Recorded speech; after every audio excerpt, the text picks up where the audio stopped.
예, 장관 후보자님, 예, 우선 후보자 지명 축하드립니다. 네, 감사합니다. 그 후보자님에 대한 기사 검색을 하면은요, 제일 앞에 무슨 호처럼 붙는 말이 있어요. 친명좌장. 많이 보셨죠? 친명좌장. 예, 예. 이런 호칭에 대해서 어떻게 생각하십니까?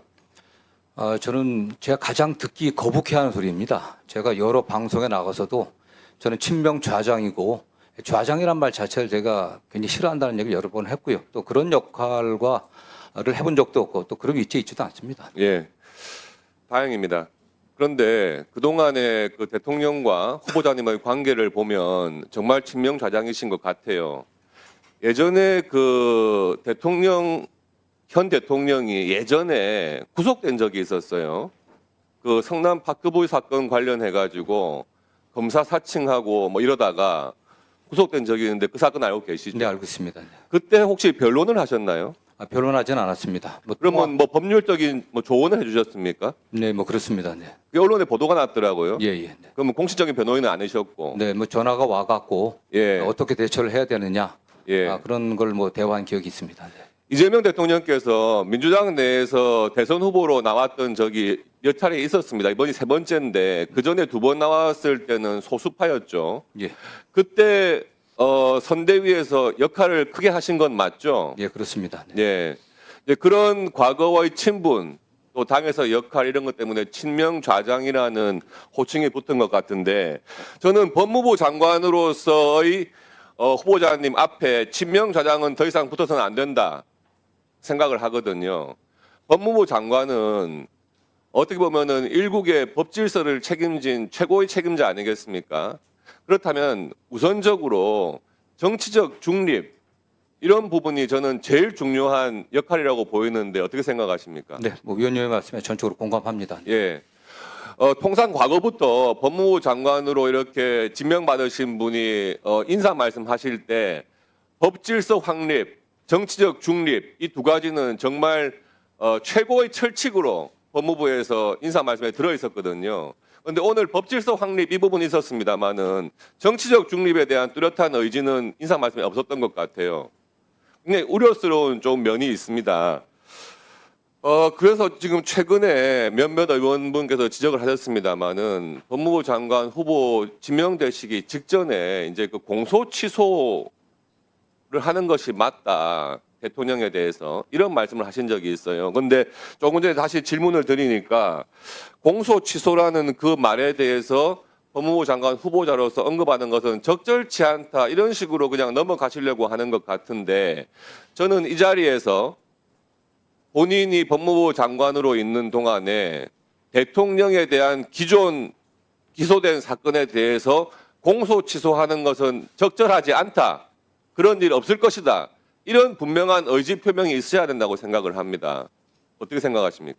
저는 정치를 해오면서 뭐 어떤 특정 정파에 속해 갖고서 정파적인 활동을 해본 적이 없다고 스스로 생각하는 사람입니다.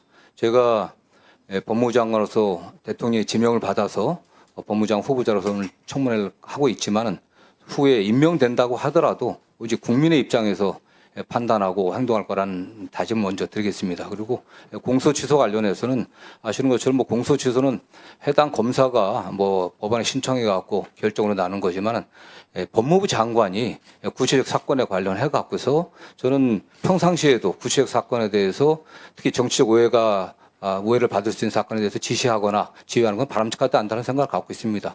그런 입장에서 우리 의원님들이 걱정하시는 것처럼 제가 구체적 또는 개별적 사건에 대해서 이렇게 해라 저렇게 해라 하는 것들은 거의 없을 거다 이렇게 말씀드릴 수 있습니다. 거의 없을 거다가 아니라 없다고 말씀해 주셔야죠. 네. 후보자님, 그 법무부 장관이 검사에 대한 인사권을 가지고 있죠.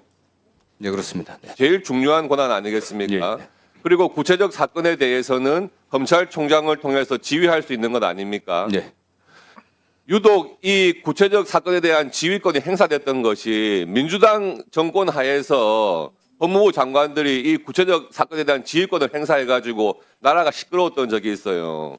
그런 전례를 봤을 때 후보자께서는 그런 일이 없다고 말씀해 주셔야 되는 거 아닙니까? 네, 그렇습니다. 거기에 더해서 지금 법무부 장관이 검사에 대해서 징계 청구할 수 있습니까? 없습니까?